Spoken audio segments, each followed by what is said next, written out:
আসসালামু আলাইকুম রহমতুল্লাহ বরকাত। বই পুস্তকের জ্ঞান দিয়ে জীবন চলে না। গুরুত্বপূর্ণ একটি কথা এবং সুন্দর ভিডিও নিয়ে আপনাদের সম্মুখে হাজির হয়েছি।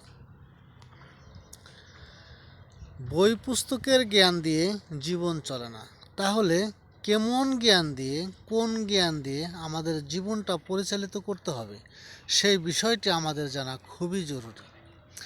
বই পুস্তক কেন আমরা পড়ব, জ্ঞান অর্জন কেন করব, বড় বড় ডিগ্রি আমাদের জীবনের জন্য কেন প্রয়োজন? আমাদের জীবনের জন্য ডিগ্রি এই জন্য প্রয়োজন যে বাস্তব জীবন চলার পথে আমাদের জীবনকে পরিচালিত করতে হলে বাস্তব জীবনের শিক্ষা থেকে আমাদের শিক্ষা গ্রহণ করার জন্য প্রয়োজন বই পুস্তকের জ্ঞান। বই পুস্তকের জ্ঞান না থাকলে মানুষ যেমন মানুষকে শিক্ষিত বলে না, সমাজে মর্যাদা পাওয়া যায় না, মানুষের কোনো দাম থাকে না, মানুষ মানুষকে মূল্যায়ন করে না। কিন্তু বই পুস্তকের জ্ঞান আহরণ করে বড় বড় ডিগ্রি অর্জন করে অনেক উচ্চ শিক্ষিত হয়েও জীবন চলার পথে অনেকের জীবন হতাশায় জর্জরিত। তাহলে এই হতাশা থেকে, তাহলে এই যন্ত্রণা থেকে, এই অভাব এবং অসচ্ছল অবস্থা থেকে আমরা কিভাবে মুক্তি পেতে পারি?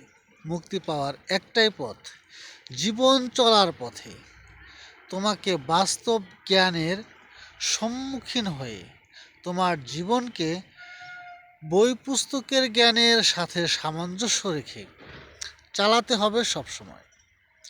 একটি কথা সবার মনে রাখা দরকার, তুমি যত বড়ই হও না কেন, যত ক্ষমতাবান হও না কেন, যত জনবল তোমার থাকুক না কেন, তুমি কিন্তু সমঝোতা, সহযোগিতা এবং মিলেমিশে না চললে জীবনে কখনোই সফলতা অর্জন করতে পারবে না।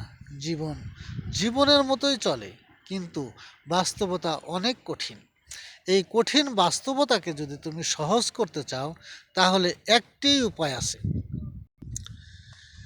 আর সেই উপায়টি হলো সহযোগিতা, সমঝোতা, একে অপরকে বোঝাপড়ার মাধ্যমে জীবনকে সুন্দর করা। তুমি যদি বই পুস্তক পড়ে অনেক জ্ঞানী হও, তাহলে তুমি কষ্ট পাবে। বই পুস্তকের জ্ঞানের সাথে মিল রেখে যদি তুমি বাস্তব জীবনকে সামঞ্জস্য রেখে বাস্তব জীবনকে তুমি তোমার বইয়ের শিক্ষার সাথে মিলিয়ে চালাতে পারো, তাহলে তুমি সুখ পাবে। হৃদয়টাকে জ্ঞানের মতো, আলোর মতো বড় করো, তুমি শান্তি পাবে। এই জন্য বলছি, বই পুস্তকের জ্ঞান অর্জন করতে হবে, কিন্তু শুধুমাত্র বই পুস্তকের জ্ঞান দ্বারা জীবন চালানো সম্ভব নয় এই পৃথিবীতে।